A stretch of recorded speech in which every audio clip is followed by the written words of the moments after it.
전북 브리핑입니다. 전북도의회 의원들이 지난 5일부터 내년도 새만금 예산 복원을 촉구하는 단식 투쟁을 시작한 가운데 김성수 의원과 임승식 의원도 11일부터 사흘 동안 릴레이 단식에 참여합니다. 두 의원은 새만금 예산 삭감은 단순히 돈 문제가 아니라며 투자를 약속한 기업들이 불안해하고 입주 검토 기업은 투자를 망설이는 등 피해가 수조 원에 달할 수 있다고 우려했는데요. 그러면서 이번 사태는 정부의 정북 정기 말살 시도로밖에 볼 수 없다며 강한 분노를 표출했습니다. KDB 산업은행이 전북 지역 2차 전지 특화단지 입주 기업에 대한 금융 지원에 나섭니다. 전북도와 KDB 산업은행, 새만금 개발청은 지난 11일 도청에서 2차 전지 국가 첨단 전략 산업 육성을 위한 업무 협약을 맺었는데요. 이번 협약은 새만금 2차 전지 특화단지 지정에 따른 후속 조치로 마련됐습니다. 협약에 따라 도내 40여 개 2차 전지 특화단지 기업들은 연구 개발 단계에서 필요한 자금부터 생산을 위한 설비 투자와 해외 수출 자금까지 지원받을 수 있게 됐습니다.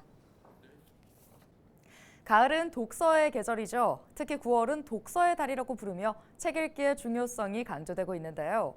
그런데 독서의 필요성은 공감하는 한편 실상은 조금 다르다고 하는데요. 어떻게 된 일일까요? 영상으로 만나보시죠.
남원시가 치매 환자 실종을 막기 위해 주로 사용하는 배회감지기 개발과 특허 출원에 도전합니다.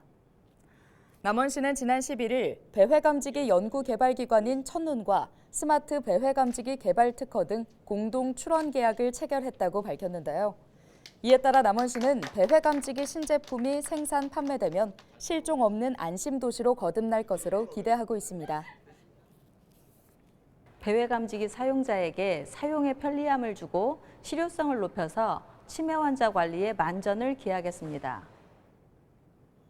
정읍시가 홀몸 노인과 중증 장애인을 위한 응급안전 안심 서비스를 늘려가고 있습니다.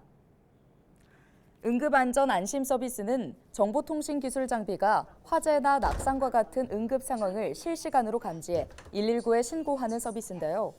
정읍시는 이번에 기존에 배포됐던 낡은 장비 50대를 교체하는 등 최신 정보통신 기술을 적용한 장비 350대를 보급했습니다. 정읍시 관계자의 설명 직접 들어보시죠.